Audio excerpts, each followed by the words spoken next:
조각목과 감람나무같이 귀히 쓰임을 받는 성도가 되자. 지난주에는 종려나무와 백향목에 관해서 살펴봤습니다. 오늘은 조각목, 성경에는 조각목 또는 시띠나무로 묘사되어 있는데, 이 조각목과 오늘 본문에 나와 있는 감람나무, 이 두 가지 나무에 대해서 살펴보겠습니다. 이 조각목 나무는 아카시아과에 속하는 나무입니다. 우리나라 아카시아도 위로 똑바로 자라는 것이 아니죠. 그렇죠? 옆으로 퍼지는데 좀 구불구불하게 퍼지죠. 그래서 우리나라의 산지에 있는 나무들이 아카시아 나무들이 많이 있고, 또 그 외에 뭐 단풍나무도 있고 그러는데, 예전에 많은 분들이 우리나라의 나무는 쓸모가 없다라고 했어요. 그런 말을 많이 했습니다. 왜냐하면 우리나라 산에는 유럽이라든가 이런 러시아든지 뭐 이런 데 가보면은, 미국 쪽 가보면은 나무들이 위로 쭉쭉쭉 올라가거든요. 덩치도 크고 둘레도 크고 위로 쭉쭉 올라가는 나무들이 많은데, 침엽수 계통의 나무들이 그럴 겁니다. 근데 우리나라는 가을에 단풍도 있지만, 단풍의 멋이 있지만 나무들이 위로 쭉쭉 뻗는 나무들이 아니에요. 단풍의 계절에 우리가 지나가다 보면은 소나무가 있는 지역, 푸른 잎을 갖고 있는 나무들이 있는 지역은 오히려 산세라 할까요? 단풍 지역의 그 미를 오히려 덜하게 합니다. 그런데 평상시에 가치가 없다고 생각하던 그런 나무들이 우거진 산 지역은 가을만 되면 온갖 색깔로 바뀌면서 아름다운 단풍빛을 내곤 합니다. 그래서 가을에는 좋은데, 건축의 재료 측면에서 보게 되면 우리나라 나무들은 아무 쓸모가 없다라는 말을 할 정도로 이 조각목도 아카시아 나무과에 속해요. 그래서 백향목처럼 위로 쭉쭉쭉 올라가는, 뻗는 그런 나무가 아니라 좀 구불구불하게 자라는 그런 나무예요. 그래서 이 조각목 또는 시띠나무, 이 나무는 가치가 떨어집니다. 건축에 쓰여지는 재료로서는 가치가 매우 떨어지는 거예요. 그래서 이런 나무를 가지고 집 지을 때 쓰임받을 수가 없습니다. 집 지을 때 재료로 쓸 수가 없습니다. 그런데 성경에 보면은요, 이 조각나무를 가지고 하나님의 성전 앞에를 지성소라고 해요. 텐트가 있고 텐트 안쪽을 지성소라고 하는데, 거기에는 딱 하나 하나님의 법궤, 여호와의 법궤가 안치되어 있습니다. 그 법궤 안에는 모세가 받았던 십계명 돌판과 그리고 아론의 쌍난 지팡이가 항아리에 담겨 있어요. 그런 것을 안치시킨 곳이 바로 법궤입니다. 이 법궤는 1년에 한 번 오픈될 정도로, 제사장이 들어가서 법궤 앞에 설 정도로 이 법궤는 아주 귀한 거룩한 것이에요. 그런데 이 법궤의 재료가 바로 이 조각목으로 쓰여졌다고 한 것입니다. 뿐만 아니라 제단도 이 조각목으로 쓰여졌습니다. 그리고 텐트 바깥에 보면은 등대가 있어요. 등대가 있으면 당연하게 등대를 받치는, 나무로 받치는 상이 있겠죠. 그 등대 맞은편에 떡상이라고 있습니다. 그런데 이 떡상의 재료도 바로 이 조각목으로 만들어진 것입니다. 그리고 분향하는 단이 있습니다. 분향하는 단에는 기름과 향을 같이 태우는 것이에요. 그러한 그 분향단에도 이 나무로 만들어져 있고, 그리고 제단도 나무로 이 조각목으로 만들었어요. 그러면 성전에서 가장 귀한 기구를 다 이 조각목으로 만들었다라고 보게 되는데, 왜 하나님은 이와 같이 쓸모없는 조각목 나무를 재료로 해서 성전의 가장 거룩한 곳을 상징하는 여러 기구들을 조각목 나무로 쓰게 했을까? 이것은 모세에게 하나님께서 주신 명령이거든요. 그래서 왜 하나님은 이 시띠나무 조각목 나무를 성전의 기구에 있어서 가장 중요한 부분들을 이 조각목 나무로 쓰게 했는가를 생각해 볼 때에 이 조각목 나무에 다음과 같은 특징이 있기 때문에 그렇습니다. 첫째, 구불구불합니다. 구불구불해서 상품의 가치가 없습니다. 그러면 이 구불구불한 나무를 크게 넓게 자라는 나무도 아니에요. 가지가 크거나 두껍게 넓게 자라는 나무도 아닙니다. 몸통이든 가지든 이 나무의 특징을 보면은 구불구불하는 것이 특징이에요.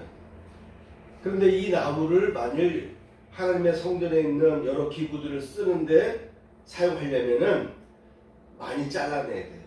구불구불한 부분을 자꾸 자르고, 또한 위로 아래로 자르고 또 세로로 자르고 뭐 가로로 자르든 해가지고 평평한 나무들로 만들어서 그 나무들을 자꾸 이어야 됩니다. 그렇죠? 나무가 큰 덕지 큰 나무가 아니라 거기에서 넓은 합판 같은 것이 나올 수가 없어요. 그러니까 구불구불한 것을 자르고 또한 평평하게 만들다 보니까 조각조각 나눠질 수밖에 없고, 이 조각조각 나눠진 것을 또한 이어서 법궤도 만들고 번제단도 만들고요, 떡상도 만들고 향단의 재료로 쓰이기도 하는 것입니다. 그래서 영적인 의미는 구불구불한 마음을 바르게 펴야 돼요. 사람은 태어나는 순간 모든 면에 있어서 보면은 유전적으로, 선천적으로 또는 후천적으로 여러 환경에 의해서 상처나 여러 자라는 환경에 따라서 사람의 성격이 많이 형성됩니다. 어떤 사람은 그의 마음이 구불구불한 마음을 갖고 있는 사람이 있을 것입니다. 그런데 하나님은 이런 구불구불한 사람도 쓰신다는 거예요. 어디에다가요? 가장 거룩한 장소에 재료로 쓰인다라고 하는 것입니다. 나무를 자르고 평평하게 하고 다듬어야 됩니다. 우리의 마음도 하나님을 만나기 전에는 구불구불한 마음이었지만 내 마음을 바르게 자르고 평평하게 다듬어서 이어나가면은 하나님의 법궤로 쓰여질 수 있다. 내 마음이 하나님의 성전이 될 수 있다라고 보시면 되겠습니다. 그래서 때에 따라서 우리는 내 마음을 잘라야 될 때가 있습니다.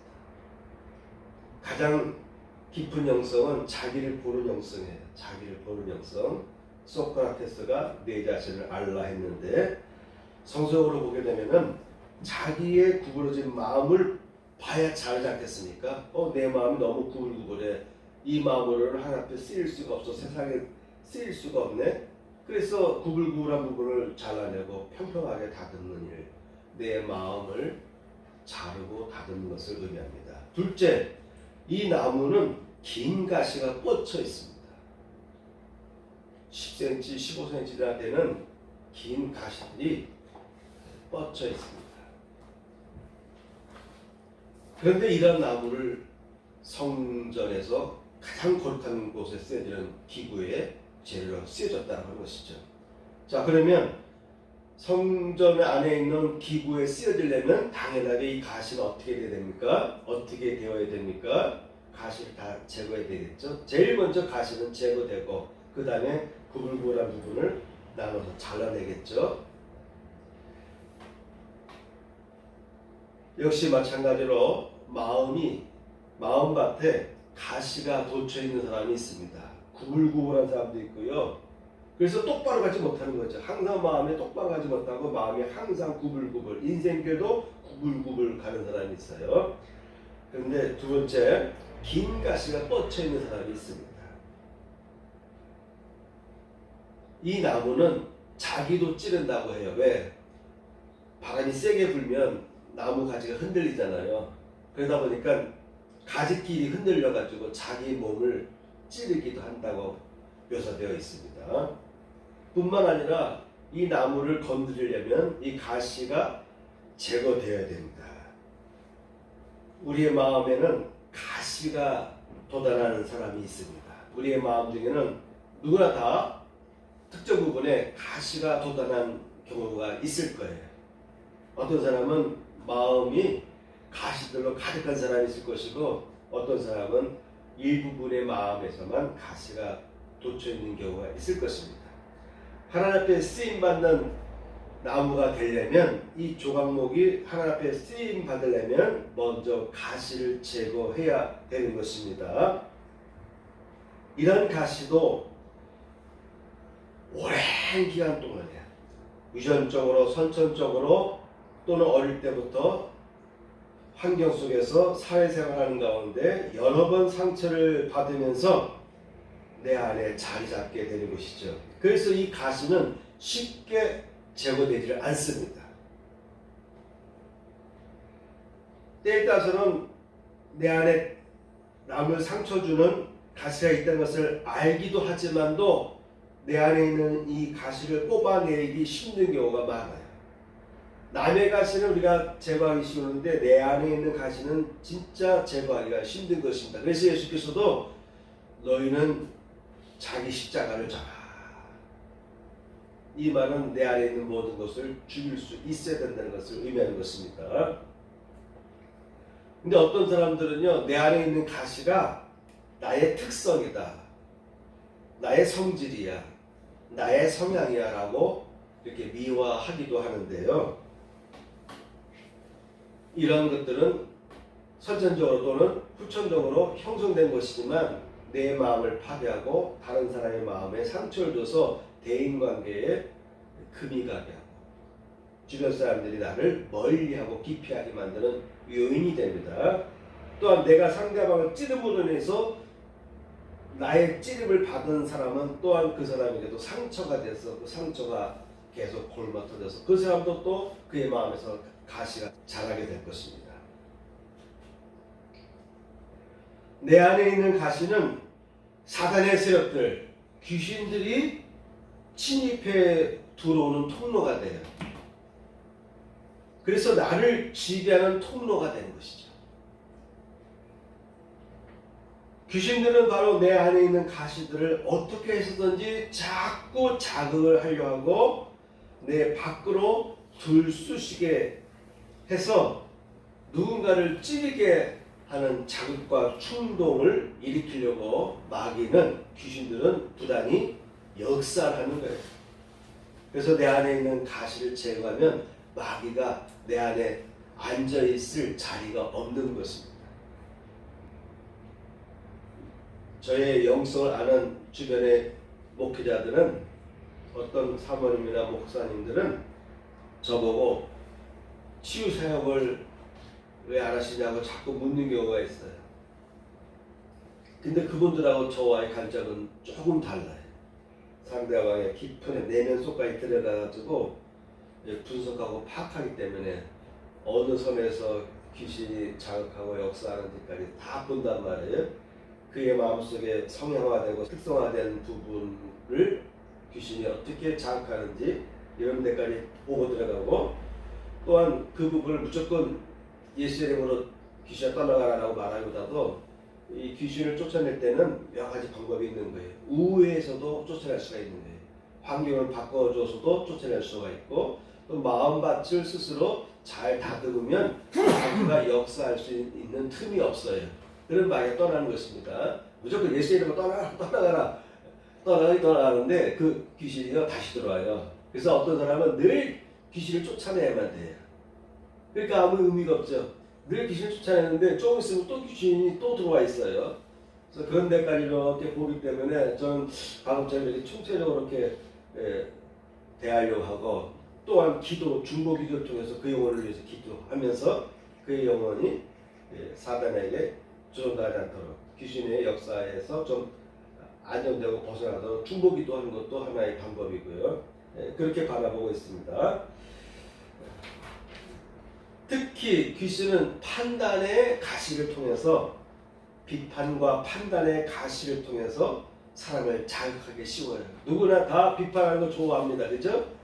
내가 비판받는 것은 진짜 쓰라린 아픔인데 누군가를 향해서 나의 스트레스를 화로 비판으로 막 쏟아내면은 나도 시원하고 그러니까 비판하는 것을 대부분 사람들은 좋아해요. 바로 비판과 판단의 영에 사로잡히게 되면 그 나의 비판과 판단 쪽에서 상대방이 찔림을 받게 되는 것이죠. 그러므로 귀신의 영이 깃들지 않도록 돌과 가시를 제거해낼 필요가 있겠습니다. 비판을 받지 아니하려거든 비판하지 말아라. 너희의 비판하는 그 비판으로 비판을 받을 것이요 너희의 헤아리는 그 헤아림으로 너희가 헤아림을 받을 것이니 어찌하여 형제의 눈 속에 있는 티는 보고 내 눈 속에 있는 들보는 깨닫지 못하느냐. 우리 크리스찬의 영성은요 스스로의 말을 순화시키고 절제하는 데 있습니다. 비판치 말아라. 그리하면 너희가 비판을 받지 않을 것이요 정죄하지 말라. 그리하면 너희가 정죄를 받지 않을 것이요 용서하라. 그리하면 너희가 용서를 받을 것이요 주라. 그리하면 너희에게 줄 것이니 곧 후이되어 누르고 흔들어 넘치도록 하여 너희에게 안겨주리라. 너희의 헤아리는 그 헤아림으로 너희도 헤아림을 받을 것이니라. 예수님의 말씀이십니다. 사도 바울은 로마서 14장에서 내가 어찌하여 내 형제를 판단하느뇨 어찌하여 내 형제를 업신여기느뇨 우리가 다 하나님의 심판대 앞에 서리라. 우리가 형제 그리스도인 형제들을 사랑하고 사랑하기도 부족한데 때에 따라서는 너무 판단에 치우쳐서 상대방에게 상처를 줄 때가 있어요. 그렇다고 해서 비판을 아예 하지 말라는 것은 아닙니다. 성경에도 보면은 예수님도 그렇고 사도 바울도 그렇고 아주 매섭게 때에 따라서는 상대하지도 말고 교회에서 내처럼 라고까지 강하게 말하기도 하지만 일상생활 속에서 내 안에 혹시 이 비판의 영이 판단의 영이 내 안에서 바깥으로 자주 노출되는가를 스스로를 판단해 볼 필요가 있겠습니다. 병적으로 내 안에서 판단과 비판의 영이 계속적으로 지속적으로 나오게 되면 여기는 문제가 있습니다. 오히려 사도 바울은 말합니다. 마지막 때 심판을 받는다. 나의 그 비판에 대해서 심판을 받는다라고 사도 바울은 로마서에서 밝혔습니다. 심판대 앞에 서리라. 그러므로 주님께 쓰임받기 위해서는요 성구에 쓰인 조각목처럼 먼저 가시를 하나하나 지속적으로 제거해 나가야 됩니다. 모두 제거해 나가야 됩니다. 세 번째, 뿌리가 깊다고 하는 것입니다. 씨든 나무는 사막에서 잘 자라는 나무예요. 왜 그렇습니까? 뿌리가 땅속 깊이 뻗치기 때문에 물이 없는 사막에서도 뿌리가 계속 뻗어나가서 수분을 흡수해요. 그래서 뿌리를 깊이 내리기 때문에 물을 얻기 힘든 지형에서도 잘 자라는 나무가 바로 이 조각목 나무인 것입니다. 뿌리가 깊어야 됩니다. 신앙생활도 뿌리가 깊어야 됩니다. 신앙생활도 잘 하려면 먼저 뿌리를 깊이 내리는 것이 중요하지요. 성경을 읽더라도 깊이 묵상하며 성경 속에 담겨있는 진리를 깊이 묵상하고 깨달아서 그리고 실천해야 됩니다. 깊이 기도할 수 있어야 됩니다. 깊은 기도는 하나님을 만나는 통로가 되고 내 영혼에 하나님의 생수가 부어지는 통로가 되는 것입니다. 믿음도 깊어야 돼요. 믿음도 깊은 믿음이 있어서 전혀 흔들리지 않는 믿음에 설 수가 있어야 됩니다. 그래서 믿음의 깊이가 깊을수록 모진 시험과 환난과 풍파에서도 굳건하게 잘 견딜 수 있게 되는 것입니다. 광야에서 그 땡볕에서 광야에서 자라기 때문에 거센 바람, 때에 따라서는 모래 폭풍까지 불고 하지만도 이 나무가 뽑히지 않습니다. 오히려 그런 열악한 광야에서도 잘 자라는 나무인 것은 바로 뿌리가 깊기 때문에 그렇습니다. 여러분, 뿌리가 약해서 신앙생활을 하면서 스스로 믿음의 길에서 떠나는 사람들이 많이 있는데, 우리의 믿음을 뿌리 깊게 기를 수 있기를 축복합니다. 아멘. 두 번째, 감람나무에 대해서 살펴보겠습니다.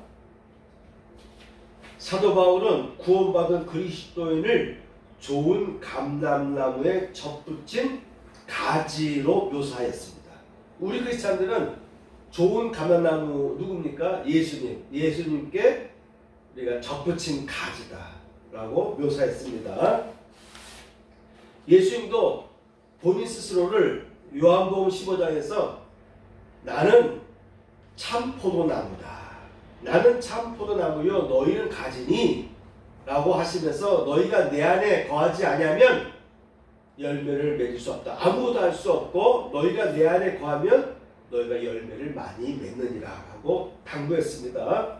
그래서 성경에 보면은 예수님을 참 포도나무 또는 좋은 감람나무로 묘사됩니다. 우리는 그러한 포도나무나 감람나무에 접붙인 가지다라고 보시면 되겠습니다. 그래서 접붙였기 때문에 좋은 진액을 공급받아서 내 가지에서 열매가 맺어지는 거예요. 감람나무에서 열매가 맺어지고 포도나무에서 포도가 알알이 맺어지는 것은 내가 예수님께 접붙임을 받았기 때문에 그런 것이죠.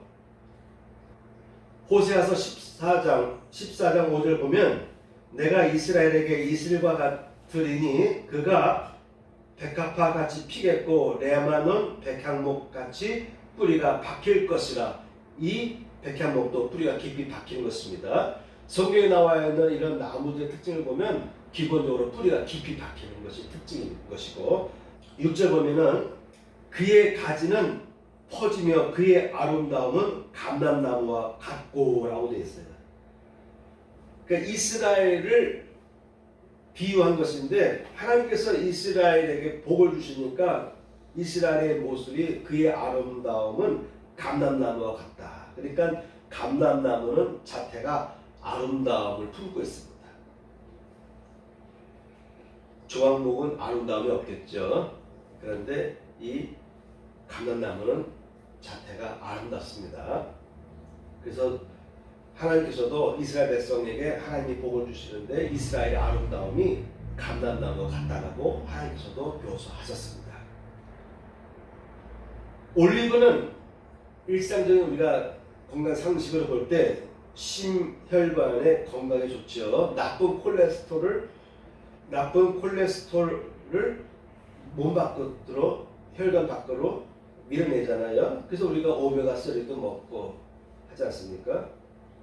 그런 효능이 있어요. 민간에서는 올리브를 아침에 공복 때 스푼 한 잔을 이렇게 먹는 경우가 있습니다. 더 심한 경우는 주기적으로 일정한 시간을 두고 올리브유를 저녁 잘 때 많이 마셔요.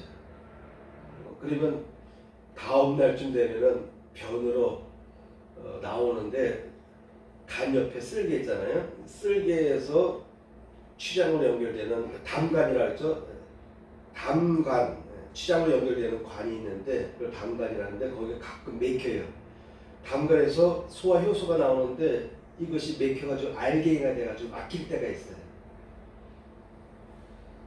그렇게 되면 나중에 이것이 심하게 막히면은 소화도 안 되고 나중에는 심한 복통도 일으켜요.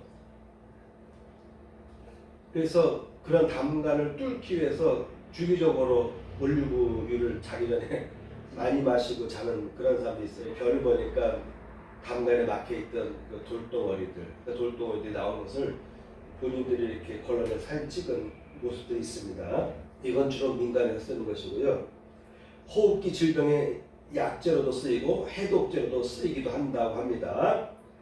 또한 성경에 보면은 이 올리브유를 발라요. 아픈 부위에 발라줍니다. 신약성경에서도 야고보서에 보게 되면은 병든 자를 위해서 기름을 바르러 줘라 할 때 이 기름도 올리브유를 바른 것이고, 종교개혁을 일으켰던 마틴 루터 같은 경우는 축사할 때도, 귀신을 쫓아낼 때도, 병을 위해서 기도할 때도 올리브유를 바르면서 기도했어요. 그것은 바로 야고보서의 말씀, 5장에 나와 있는 말씀처럼 병든 자를 위해서 기도해 줄 때 기름을 바르고 기도해 줘라 라는 그 말씀을 실천하려고 마틴 루터도 병을 치료하는 기도를 할 때 기름을 발라줬습니다. 올리브유를 바르면서 기도했습니다. 또한 이 올리브유에는 풍부한 영양이 있다고 해요. 올리브유 속에는 풍부한 미네랄, 영양 성분이 있고, 또한 맛도 있고, 그래서 지중해 지역의 사람들, 유럽 사람들은 늘 그들은 모든 그 샐러드에는 올리브유를 발라서 먹죠. 자, 첫 번째, 이 올리브유는 거룩한 향기를 내게 하는 관유로 쓰입니다. 관유라고 하는데, 거룩한 향을 섞은 기름을 관유라고 하는데, 그것을 거룩한 것으로 구별하라. 이것에 접촉하는 것은 모두 거룩하리라 라는 출애굽기의 말씀이 있습니다. 출애굽기 30장 23절부터 쭉 보게 되면 거룩한 관유를 만들 때 향을 제조하는 법대로 향기름을 만들지니 그것이 거룩한 관유가 될지라. 너는 그것을 회막과 증거궤에 바르고 상과 그 모든 기구며 등잔대와 그 기구며 분향단과 및 번제단과 그 모든 기구와 물두멍과 그 받침에 발라 그것들을 지극히 거룩한 것으로 구별하라. 이것에 접촉하는 것은 모두 거룩하리라. 그래서 이 관유는 접촉하는 곳에 다 거룩해지는 거예요. 또한 이 기름은 부드럽게 하죠. 부드럽게 해요. 기름은 모든 것을 부드럽게 합니다. 여러분, 성도들도요, 부드러운 사람이 있어요. 이 기름이 부족하면 자꾸 까칠해지고 자꾸 충돌하게 되고 화가 나고 눈 갈려서 자꾸 분노하게 됩니다. 특히 갱년기 때가 되면 정상적인 호르몬이 제대로 나오지 않아서, 그래서 자꾸 여성들 보면은 화를 내게 되고 짜증 내기도 하고, 남자들도 갱년기가 오게 되면 또한 그런 증세가 나타나는 것은 몸속에서 평상시에 흐르던 호르몬들이 적게 나오기 때문에 그런 일들이 생기는 것입니다. 자, 여러분, 관유는 성전 안에 있는 모든 기구에 바르는 것입니다. 그러면 그 바르는 받은 모든 부위는 다 거룩해지는 것입니다. 이 감람나무는 예수 그리스도와 성령을 상징합니다. 자, 이 감람나무에 대한 특징을 찾아보겠습니다. 첫째, 찢고 짓이기며 만든 기름이어야 됩니다. 기름을 만들기 위해서는 이 감람나무 열매를 찢어야 돼요. 짓이게 되죠. 이 기름 속에 있는 향 종류들도요, 곱게 빻아야 돼요. 기름 속에 있는 향 종류들도 곱게 빻아서 기름과 향 재료를 섞습니다. 찢는다, 짓이긴다. 그럴 때 거기서 원액 올리브유가 흘러나오는 것이죠. 십자가입니다. 십자가를 통해서 자기를 찢을 때 거기에서 기름이 나온다.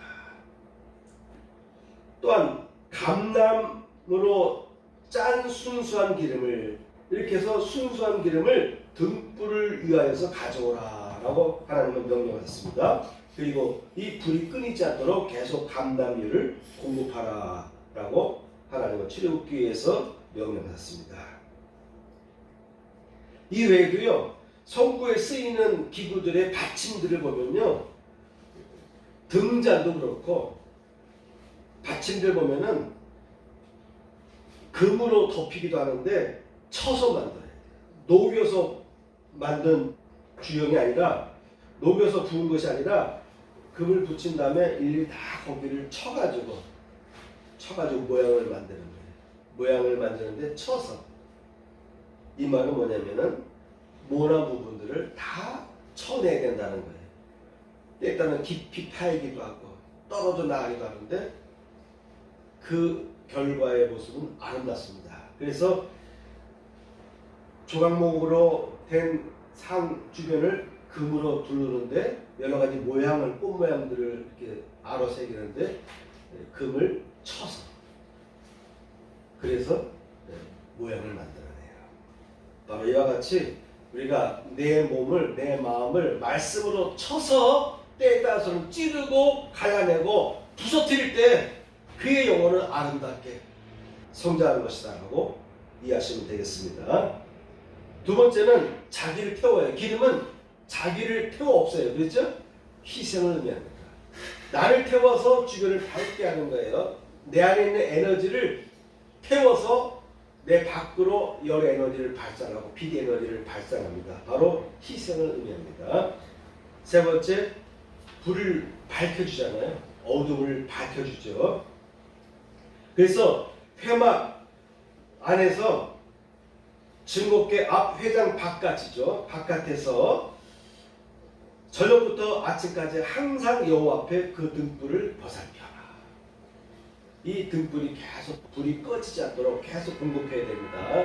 그래서 하나님의 성전 안에는요 등불과 또한 향을 같이 태워서 향기도 계속 나고 등불도 밤새도록 안을 밝혀줍니다. 바로 어두운 밤에도 진리를 밝혀주는 것을 의미합니다. 또한 어두운 밤에도 보호해 주시는 것을 의미합니다. 또한 죄악을 태워주심도 의미합니다. 불이죠. 불은 태워주는 거 아니겠습니까? 또한 이 불은 성령을 의미하는데 성령의 권능을 의미하고 또한 성도의 기도를 의미합니다. 밤새도록 불이 꺼지지 않게 한다는 의미는 하나님 입장에서 볼 때는 우리를 보호하시고 우리를 밝혀주는 것으로 볼 수도 있지만 사람의 측면에서 보게 되면 성도의 측면에서 보게 되면 하나님을 향한 기도가 내 기도 그릇이 내 기도 향기가 위로 쭉 올라가는 것을 의미합니다. 네 번째, 기름 부음입니다. 이 등유는 기름 부음의 특징을 갖고 있습니다.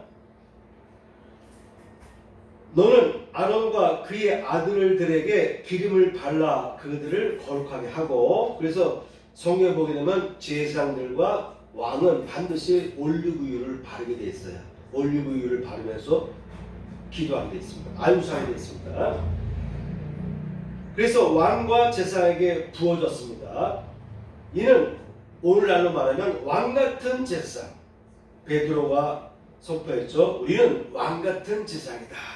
이제 우리 모든 크리스찬들에게는 이 올리브유가 다 부어진 거예요. 예전에는 제사장들과 왕에게만 발라졌지만 이 기름 부음, 성령의 기름 부음이 이제 모든 믿는 백성들에게 성령이 다 역사하셔서 기름 부음을 부어주셨다.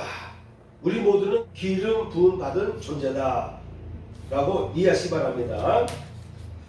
여기까지만 말씀을 전하겠습니다. 하나님 아버지 감사합니다. 오늘도 주의 존전에서 귀한 말씀으로 우리가 하나님의 음성을 듣게 하심을 감사합니다. 하나님의 거룩한 성전에 쓰임을 받았던 조각나무처럼 감람나무처럼 저희도 그와 같은 귀히 쓰임받는 성도의 삶을 살아가시도록 축복하여 주옵소서. 때에 따라서는요 이런 나무들이요 열매가 없을 때가 있어요. 환경적으로 가뭄이 오고 누군가가 나무를 베어낼 수도 있고 영양을 제대로 공급해주지 않아서 열매를 맺지 못할 때가 있지만 그럼에도 불구하고 우리는 낙심하지 않습니다. 사회가 암울하고 어려운 일이 생긴다 할지라도 납득할 수 없는 일들이 생긴다 할지라도 오늘 찬양곡의 가사처럼 그럼에도 불구하고 우리가 하나님을 바라보고 낙심하지 않고 기뻐함으로 나아갈 때 반드시 나의 삶에 내 주변이 변화될 줄 믿습니다. 나무잎이 마르고 포도 열매가 없으며 감람나무 열매 그치고 또 앞에 식물이 없어도 우리의 양떼가 없으며 내 양과 소나기 없어도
주께 드리네. 아멘. 가슴에 손을 얹고 부원기도를 드리겠습니다. 하나님, 이 시간에도 드려진 귀한 예물을 흠양하여 주시옵소서. 11조를 드린 가정 위에 11조의 복이 부어지게 하여 주옵시고, 감사 예물과 주의 예물을 기쁘게 받으시되 한 주간도 오늘의 말씀처럼 조한목 같은 삶, 감람나무 같은 삶을 살아가시도록 축복하여 주옵소서. 이제는 우리 구주 예수 그리스도의 은혜와 하나님 아버지의 극진하신 사랑과 성령님의 감동감화 역사하시니 이전에 참여한 성도들 위해 함께 하시기를 축복하옵나이다. 아멘.